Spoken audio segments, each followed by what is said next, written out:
Allahu Ta'ala fi kitabihil Qur'anil Karim. A'udzu billahi minasyaitonir rajim.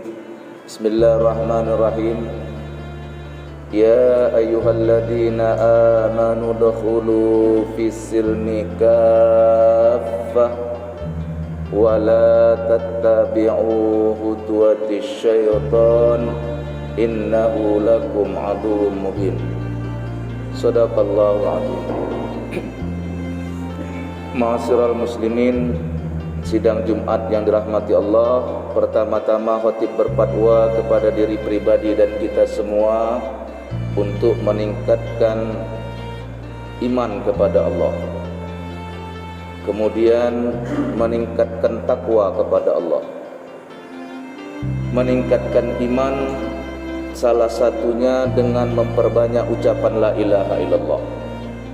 Kata Nabi, jadidu imanakum bi kalimati la ilaha illallah. Tambahilah iman kamu, tingkatkanlah imanmu dengan memperbanyak ucapan la ilaha illallah. Jadi salah satu cara termudah, salah satu cara tercepat untuk meningkatkan iman itu memperbanyak ucapan la ilaha illallah. Apakah ucapan di lisan? Apakah ucapan pada hati dan perasaan?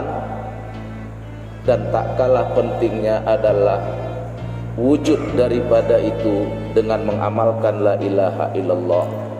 Karena kata Rasul, al-imanu aqdum biqalbi wa qaulun bilisan wa amalun bil arkan. Iman itu yang pertama ditasdikkan dengan hati, dibenarkan oleh hati, baru kemudian diucapkan dengan mulut, dan kemudian diamalkan dengan perbuatan. Tidak boleh bercerai yang tiga ini. Sebelum kamu ucapkan la ilaha illallah, harus dulu kamu benarkan di hatimu, tidak ada Tuhan kecuali Allah. Itu bukan di mulut yang terlebih dahulu, tapi dalam hati. Dibenarkan oleh hati dulu, tidak ada Tuhan kecuali Allah.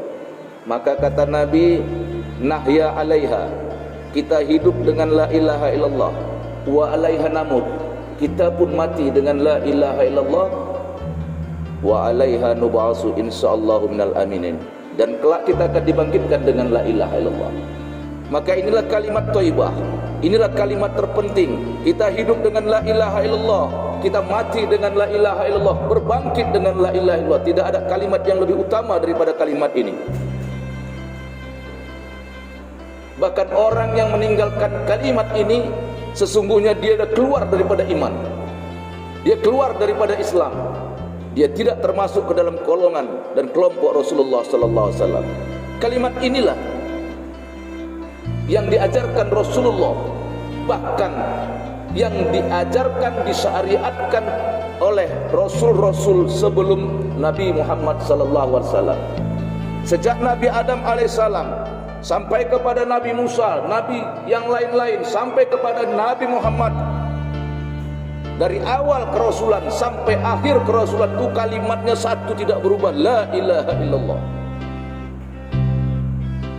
Belum lagi diciptakan manusia, kalimat la ilaha illallah sudah tertulis di atasnya aras. La ilaha illallah bersanding dengan Muhammad Rasulullah. Oleh karena itu takkan mungkin bercerai antara Allah dan Rasulullah. Kiamat bila bercerai Allah dan Rasulullah. Jadi untuk menandakan iman kita itu mau naik, meningkat, itu banyakkan la ilaha illallah. Kalau banyak kita ucapkan la ilaha illallah satu hari, itu menandakan iman kita banyak, iman kita tinggi, iman kita itu berkualitas. Semakin sedikit kita mengucapkan la ilaha illallah, semakin sedikit iman kita. Tak kita ucapkan dalam satu hari satu malam la ilaha illallah, itu pertanda hampir padamnya iman kita. Jadi kualitas iman kita itu ditentukan dengan la ilaha illallah. Apakah ucapan dengan mulut, apakah ucapan hati kita, apakah ucapan perbuatan kita. Jalan pintas tercepat adalah la ilaha illallah untuk mencapai kualitas iman kepada Allah. Adapun untuk meningkatkan takwa kepada Allah dengan memperbanyak puasa, terlebih-lebih puasa sunat di luar bulan Ramadan. Karena Allah berfirman di dalam Al-Baqarah ayat 183, ya ayyuhalladzina amanu kutiba alaikumusiyam kama kutiba alal ladzina min qablikum la'allakum tattaqun. Wahai orang-orang yang beriman, diwajibkan kepada kamu berpuasa sebagaimana puasa diwajibkan kepada orang-orang sebelum kamu, la'allakum tattaqun, agar kamu jadi orang yang bertakwa. Jadi tujuan esensi daripada puasa itu menjadikan kamu orang yang takwa. Tapi maaf, kamu tidak menjadi orang yang takwa kalau puasa yang kamu kerjakan cuman 30 hari dalam setahun. Kamu baru masuk golongan orang beriman yang belum duduk kepada makom takwa. Orang beriman itu puasanya satu tahun cuma 30 hari atau 29 hari di bulan Ramadan, tapi orang takwa itu lebih.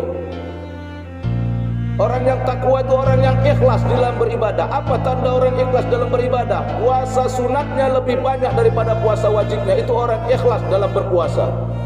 Kalau puasa sunat kita itu belum mampu mengalahkan banyaknya jumlah puasa wajib kita, jangan cerita takwa kita, jangan cerita ikhlas. Jauh panggang dari api. Likulli syai'in haqiqah, kata Rasul, tiap-tiap sesuatu itu ada hakikatnya. Iman pun ada hakikatnya.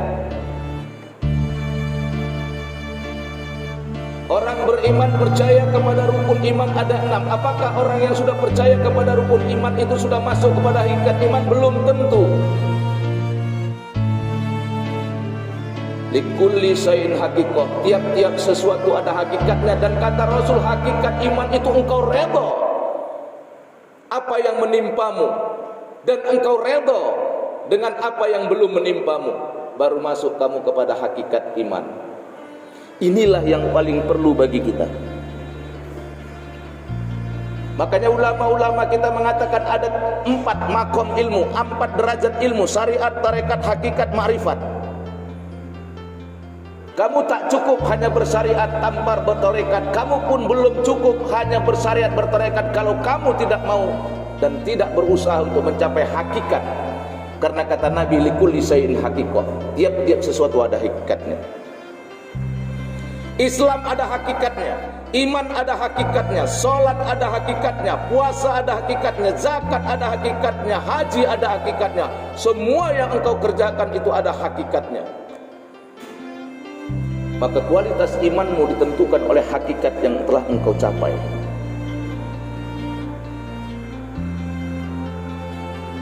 Kita sering disampaikan tingkatkan iman, tingkatkan takwa, tapi kita tidak diajarkan bagaimana meningkatkan iman, bagaimana meningkatkan takwa. Lewat khutbah Jumat yang singkat ini, kita sampaikan serba sedikit dengan durasi waktu yang terbatas.